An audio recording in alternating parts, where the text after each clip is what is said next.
السلام عليكم، شلونكم؟ يا رب تكونون بألف خير. سامعين بمرقة اليخطين أو جربتوه من قبل؟ اليوم حبيت أسوي لكم مرقة اليخطين الأصفر.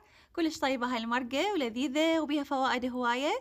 جبت اليخطينة قطعتها جزئين، قسم راح أسوي عندها مرقة والجزء الثاني راح أسوي عندها حلاوة. هنا البذور راح ننظفها من اليخطينة وبعدين أقشرها وأقطعها مربعات وأبلش أسوي المرقة.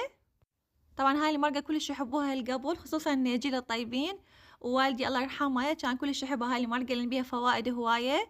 أنا سويتها ثواب على روحه الله يرحمه ويرحم أمة محمد. هنا حمست البصل واللحم سوية وبعدين راح أضيف على الفلفل الأسود وملح، وضفت مكعبات اليقطين، راح أخليه شوي يذبل يعني على الحرارة، وبعدين أضيف المعجون وأحمسه حمسة بسيطة، وأضيف عليه مي اللحم، وخليت عليه حمص وغطيته على نار متوسطة إن هو بسرعة يستوي ما يطول ويانا. طبعا كل بيت عراقي يسوون هاي المرقة فالطريقة لهم خاصة بيهم، أنا طبعا هاي طريقتي سهلة وما يعادلها شي. وهاي المرقة بعد ما جهزت وصارت طيبة وشي ثخينة ونقول مروبة، قدمتها ويا الزلاطة والطرشي وتمن الشعرية. كلش طيبة ولذيذة وسريعة ومفيدة.